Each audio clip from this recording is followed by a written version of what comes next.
Today, we're going to do two things. First, we're going to go over a little of the new information that's coming out of the CDC today on the Delta variant. It is significant, and we want to make sure that it is transmitted to as much of the public as possible. And then, we're going to announce our new winners, our next millionaire, and 5 great families that are going to have incredibly bright and free futures for at least one of their children. So some of you all are seeing information that's come out. I believe the Washington Post was able to get a hold of a confidential CDC briefing. They have published it. I want to make sure we talk about a couple of those points. Can you put the cover page up?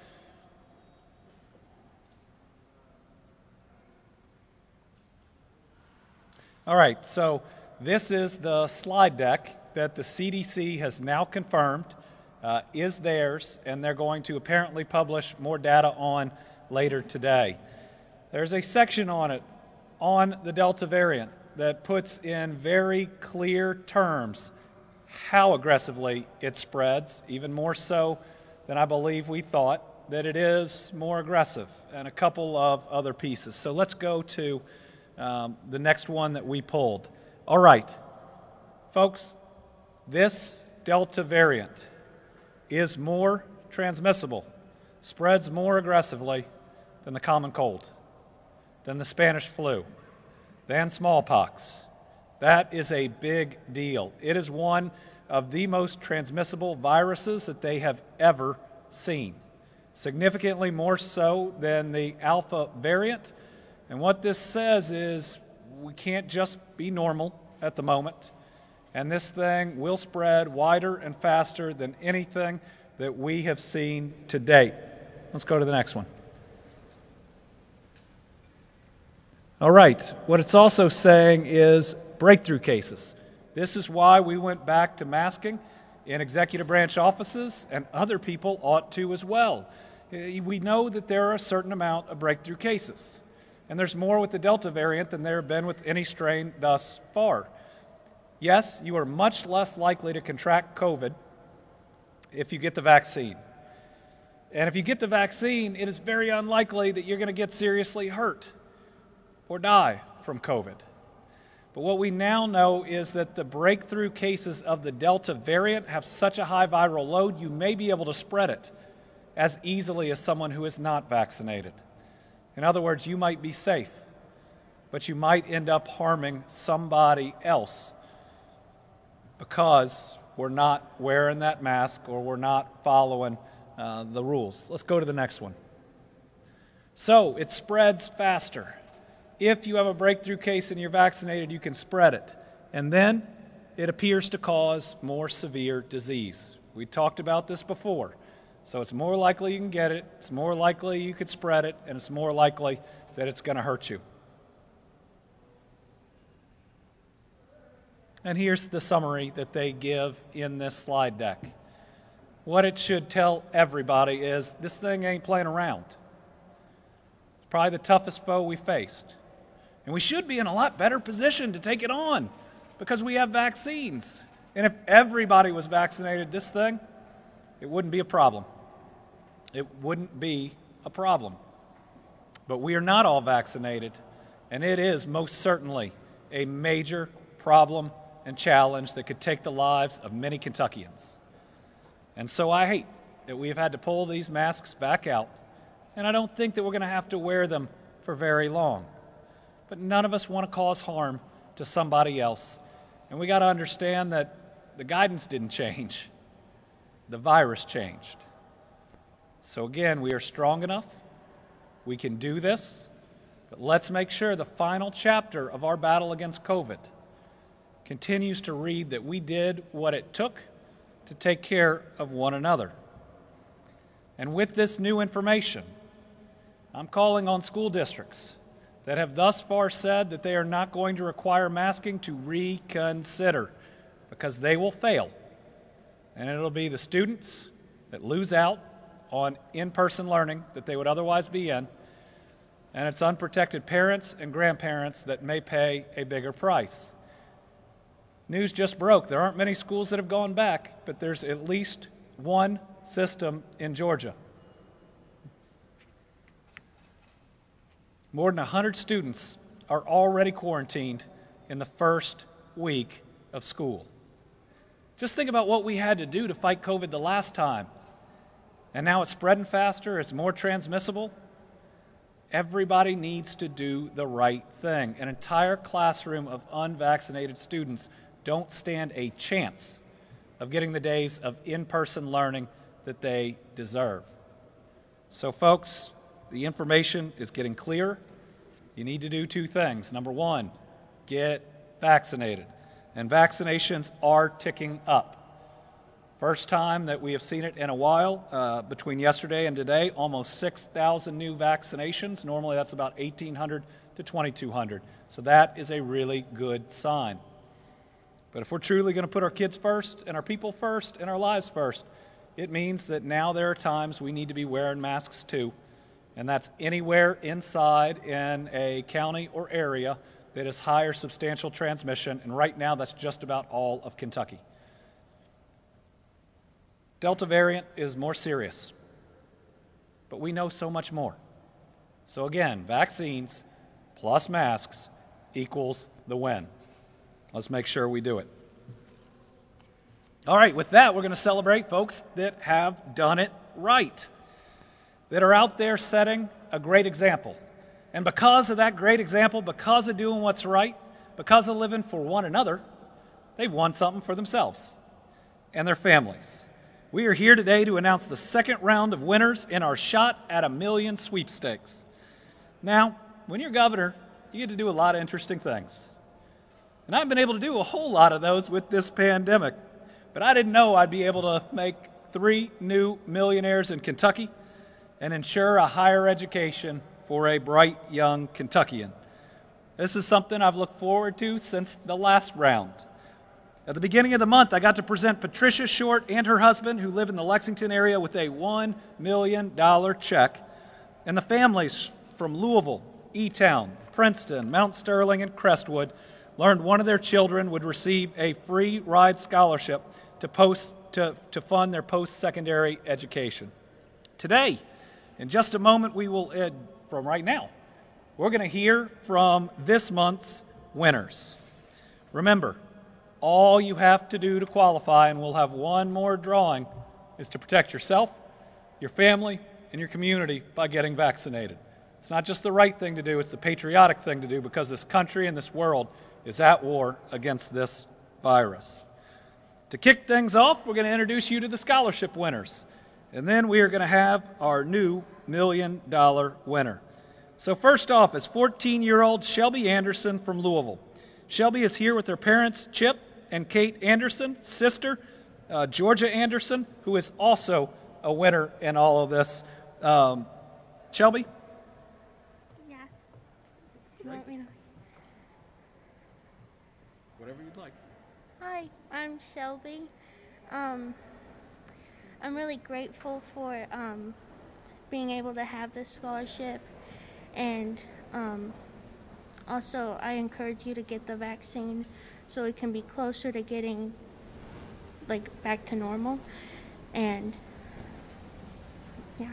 And yeah, congratulations.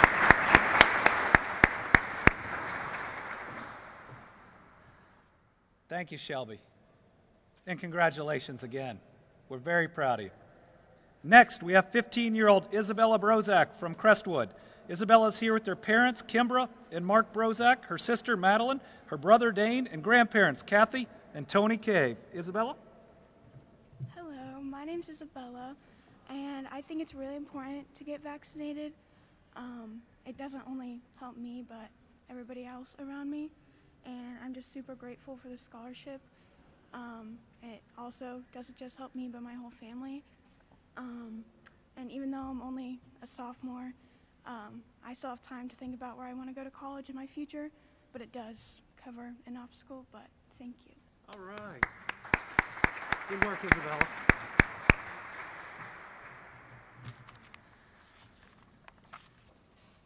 Next, we have 17-year-old Reese Johnson from Harrodsburg, who is here with her parents, Sherry and John Johnson, and her sister, Riley. Congratulations, Reese. Thank you. I just want to say a quick thank you to Governor Beshear and Lieutenant Governor Coleman and to everyone who made this possible. Thank you all so much. Do I go this way? Whichever way you want to go. This capital's yours today.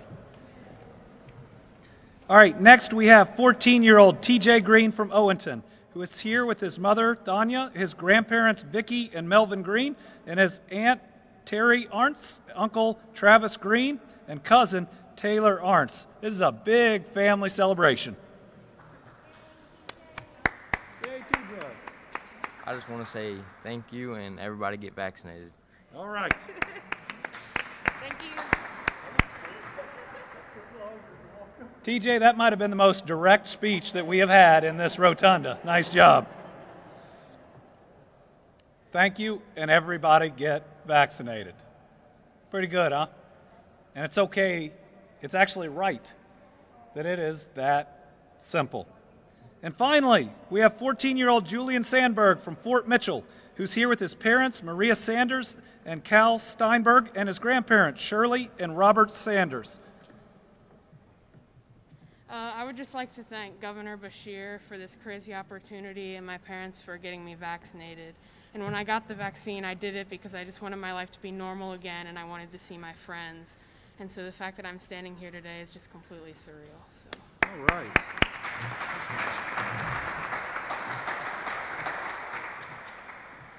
Man, Julian tried to take off with the check too, but just the higher education. I want to congratulate all of our scholarship winners, folks from all different parts of Kentucky, from all different backgrounds, but just making the right decision. All right, now for today's big announcement. Last night, we were able to initially congratulate our new winners of $1 million. We want to show you a little bit of how that went. Hey everybody, it's Andy. What a day. We just had the biggest jobs announcement in Western Kentucky in 25 years, and we're about to make Ginger Schultz a millionaire. This is going to be a special moment, and it's all because she did the right thing. She got vaccinated. She wanted to protect people around her. Ginger, we appreciate you. Let's go. Am I in the right place? Oh my goodness. I cannot thank all of y'all enough for getting vaccinated, for getting out there, doing the right thing, for making sure that you provide a great example to other Kentuckians, and to have 5 finalists here, except 4 of y'all are fake. Ginger, I want to congratulate you in being our newest winner of $1 million. Congratulations.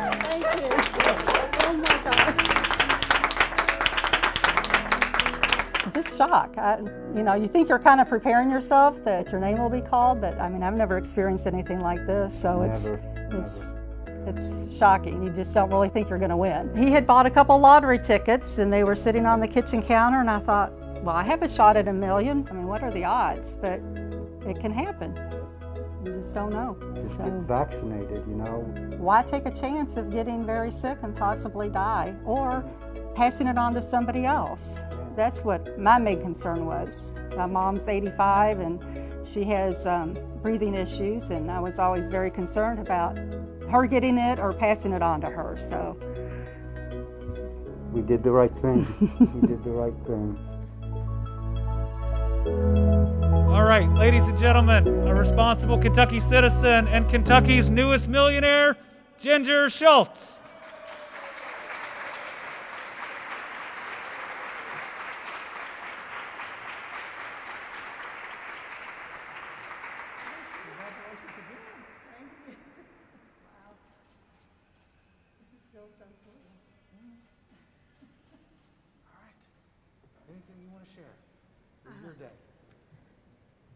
Wow, this is just amazing.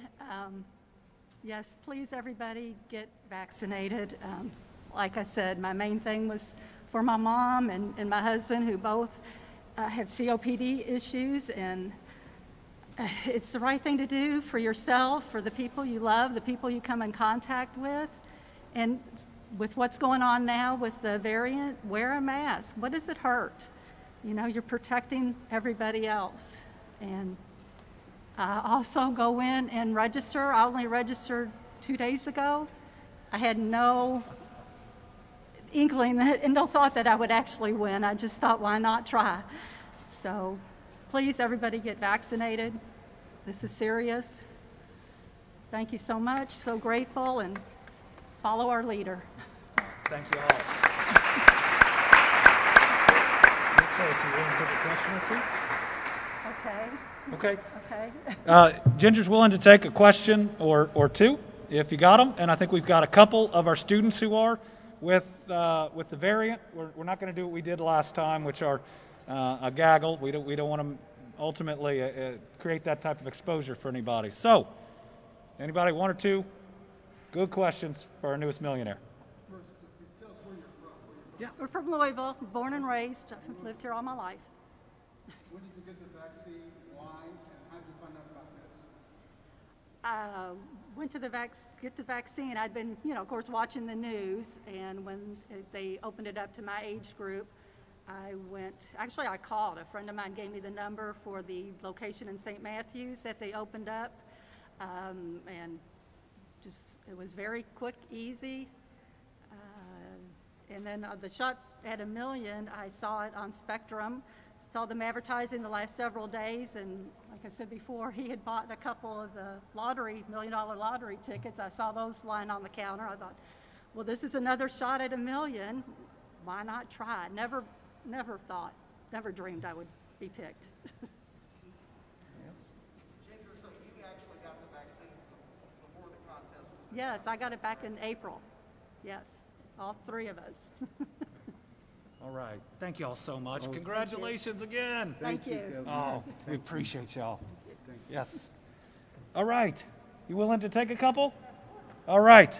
Any questions for, thank you for being willing to be the representative for those now with a bigger, brighter future. You would say and spell your name. My name is Reese, R-E-E-S-E, and Johnson, J-O-H-N-S-O-N. I'm from Harrodsburg, Kentucky. Yes.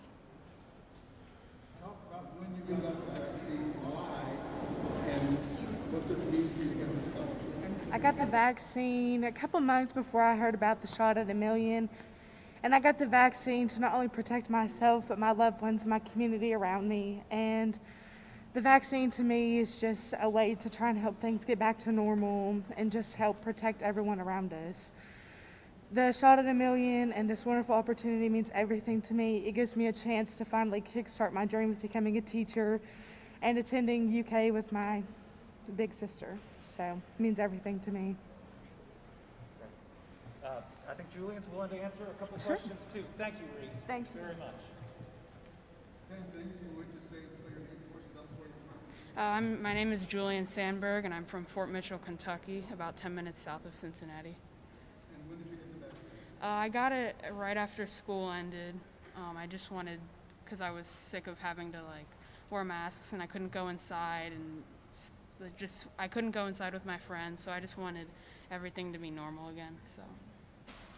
What does getting this scholarship mean? It means a lot, just because it's the kind of thing where we registered, and it was we talked about it for a couple days, and we just thought oh, it's so impossible, but might as well do it, and then you just forget about it, and then out of nowhere, it's just you won. Thank you. Thank you, Julian. Everybody get vaccinated. Perfect message. All right. And like normal, I have one correction and apology. It is TJ Ponder, not TJ Green, but the scholarship is still good for him. We made sure that we got the paperwork right. And I've said I'm sorry a couple times at these things, including to an individual in Lexington. But TJ, big day for him and for his family. All right, I'm willing to take any questions on this or the Delta variant or anything else you got. Have said they're not going to comply with the mandate, including the LRC, going through sticking with their. Well, it's rich that the LRC wouldn't follow the CDC guidance, since House Bill 1, which they passed and they're suing to say is the law says you have to follow the CDC guidance.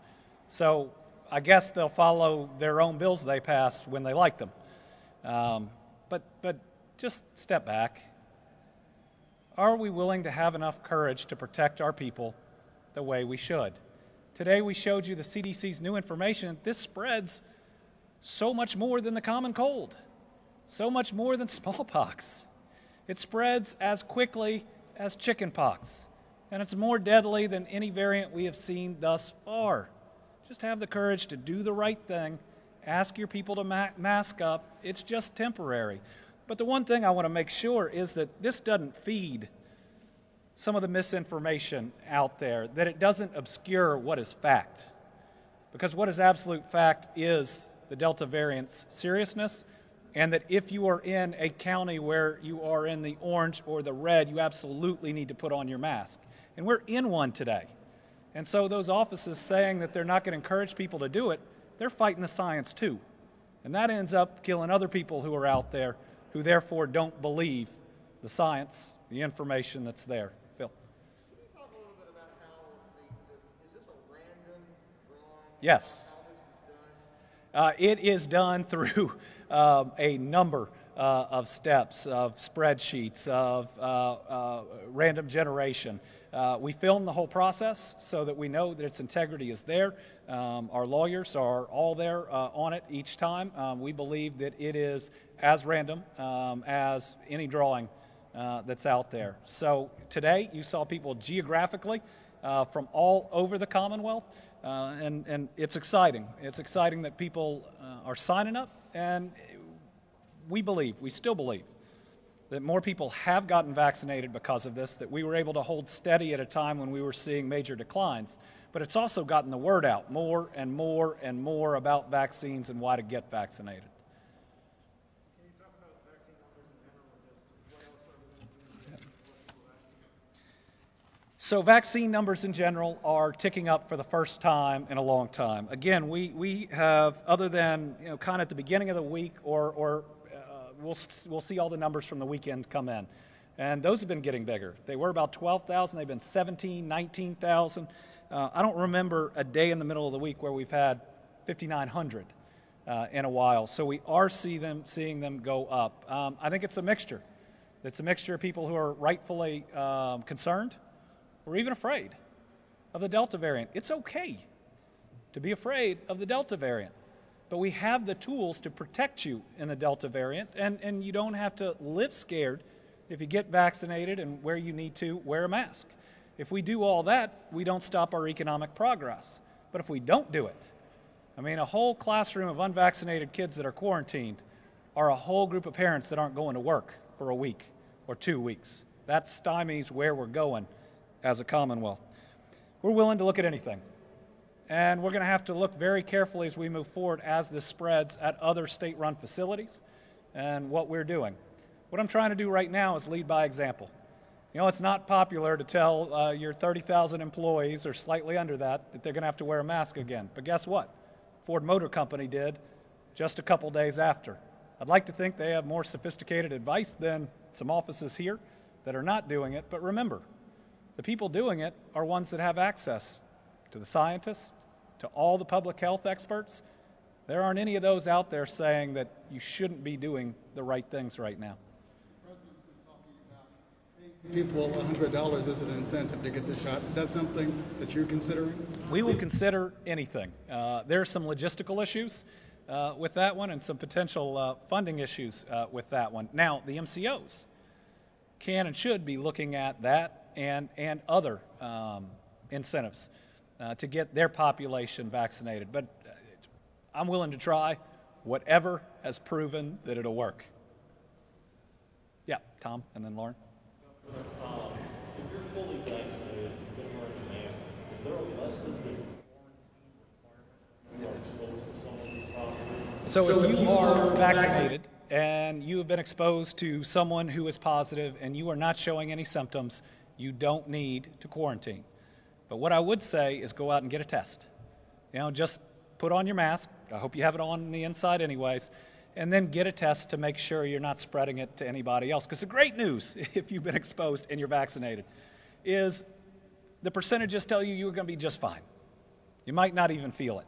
The tougher news now with the Delta variant is you might be spreading it, and we want to make sure that's not happening.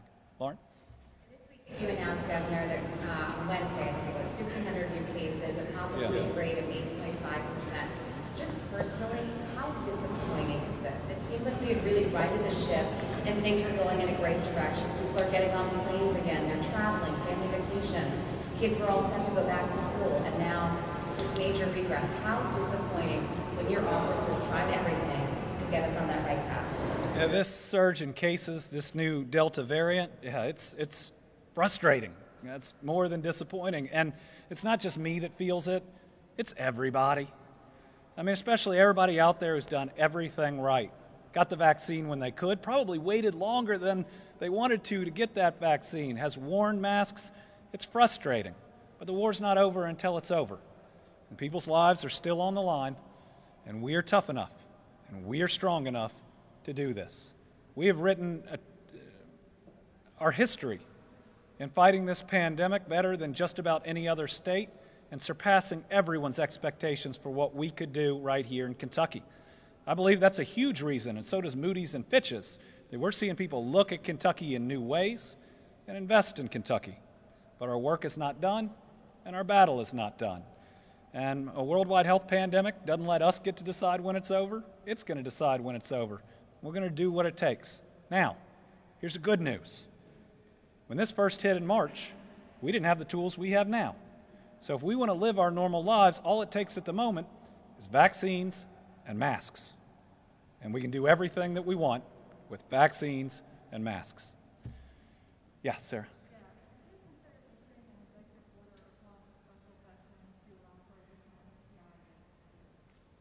I've not been asked to consider a special session for more NTI days this year. Remember, I don't believe. I think it's fact that I do have executive authority in a state of emergency to do things like increase NTI days. And I tried to warn the General Assembly when they passed that legislation that there are lots of things that can happen where you want to use NTI days. We've had districts in the past be out for a week for flu. We have snow and other natural disasters that hit, and you can continue learning by allowing that. But we'll do whatever it takes to make sure that our schools can continue instruction. But here's the thing. If they'd just put in universal masking, they wouldn't need NTI days. And so it's going to be real interesting when School District X that refused to do the right thing comes asking for more NTI days when they wouldn't have needed them if they'd done the right thing. And remember, I mean, Delta variant doesn't spread differently in Georgia than it does here. And they just tried to go back to school and just had 100 quarantines. Let's wear a mask so we can do better. All right. Thank you all very much. And again, congratulations to all our winners.